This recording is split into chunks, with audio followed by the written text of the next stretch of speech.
मोहतरम सामईन, अस्सलामु अलैकुम वरहमतुल्लाहि वबरकातुह। ये दारुस्सलाम स्टूडियो लाहौर पाकिस्तान है।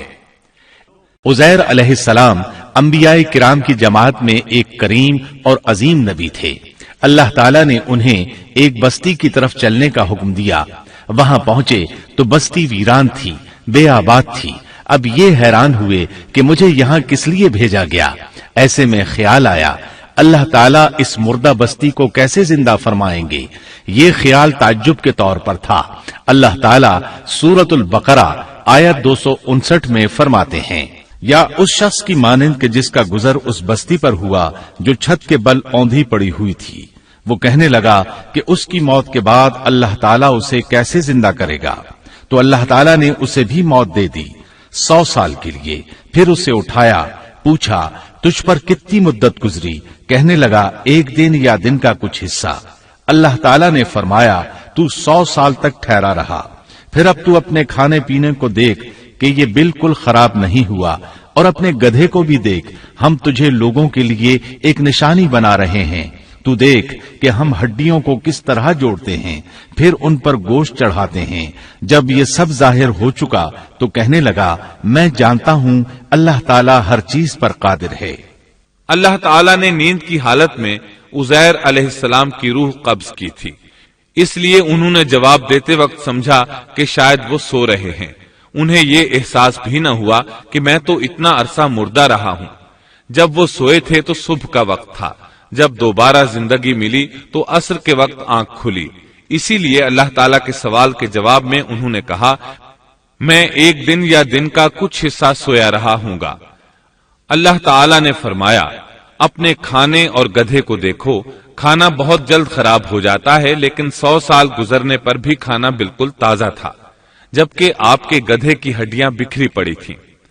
अचानक उनके सामने देखते ही देखते हड्डियां हरकत करने लगी, फिर जुड़ने लगी। गधे का ढांचा तैयार हो गया तो उस पर गोश्त चढ़ने लगा। इस तरह गधा जिंदा हो गया और आवाज देने लगा। ये देखकर उज़ैर अलैहिस्सलाम पुकार उठे, वाकई मेरा परवरदिगार हर चीज पर कादिर है। उनकी इस आरजी मौत के दौरान वो बस्ती आबाद हो चुकी थी। उज़ैर अलैहिस्सलाम ने उनसे पूछा क्या तुम लोग उज़ैर को जानते हो। उन्होंने कहा जी हां, उन्हें फौत हुए 100 साल से जायद अरसा बीत चुका है।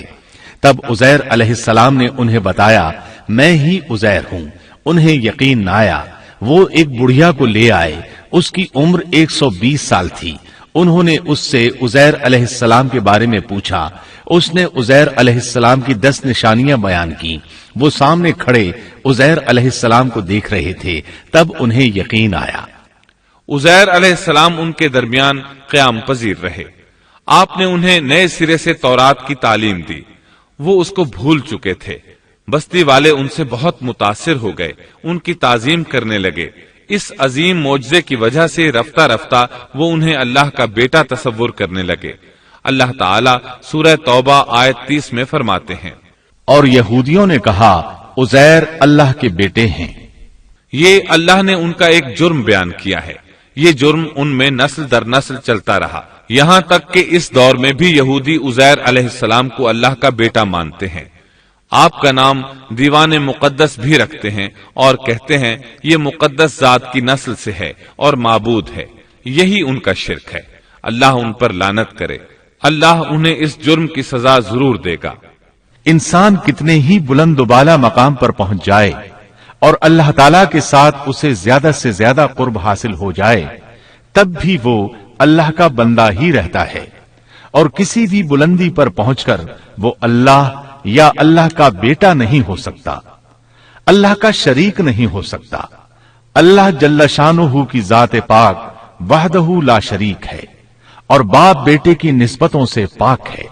लिहाजा इंसान की सबसे बड़ी गुमराही ये है कि वो जब किसी बरगुजीदा इंसान से ऐसे उमूर सादिर होते देखता है जो अक्ल में नहीं आते, तो रोब या अकीदत की बिना पर पुकार उठता है कि ये हस्ती तो खुद अल्लाह है जो इंसानी शक्ल में आई है, या उसका बेटा है, या अल्लाह ताला की शरीक है। वो ये नहीं सोचता कि बिलाशुबह इन वाकयात का जारी होना अल्लाह की ताकत के जरिए है, जो बतौर निशान اس برگزیدہ انسان کے ہاتھوں جاری ہوئے۔ اس کے باوجود یہ نہ اللہ ہے نہ اللہ کا بیٹا، بلکہ اس کا ایک پسندیدہ بندہ ہے، اور یہ امور اللہ تعالی کے خاص قوانین کے تحت صرف اس کی تائید اور اس کی صداقت کے لیے ظاہر ہوتے ہیں، ورنہ وہ بھی اللہ تعالی کے آگے اسی طرح مجبور ہے جس طرح دوسری مخلوق۔ قرآن کریم نے سیدنا عیسیٰ علیہ السلام کی حقیقت سورہ آل عمران کی آیت 59 میں اس طرح بیان کی ہے: اللہ کے نزدیک عیسیٰ علیہ السلام کی مثال آدم علیہ السلام کی سی ہے کہ اللہ نے انہیں مٹی سے پیدا کیا اور حکم دیا کہ ہو جا، اور وہ ہو گئے۔ مطلب یہ کہ اللہ کا بیٹا اگر کسی کو کہا جا سکتا تو آدم علیہ السلام کو کہا جانا چاہیے تھا، لہذا کسی نبی کے بارے میں یہ عقیدہ رکھنا کہ وہ اللہ کا بیٹا ہے بالکل فضول اور باطل ہے۔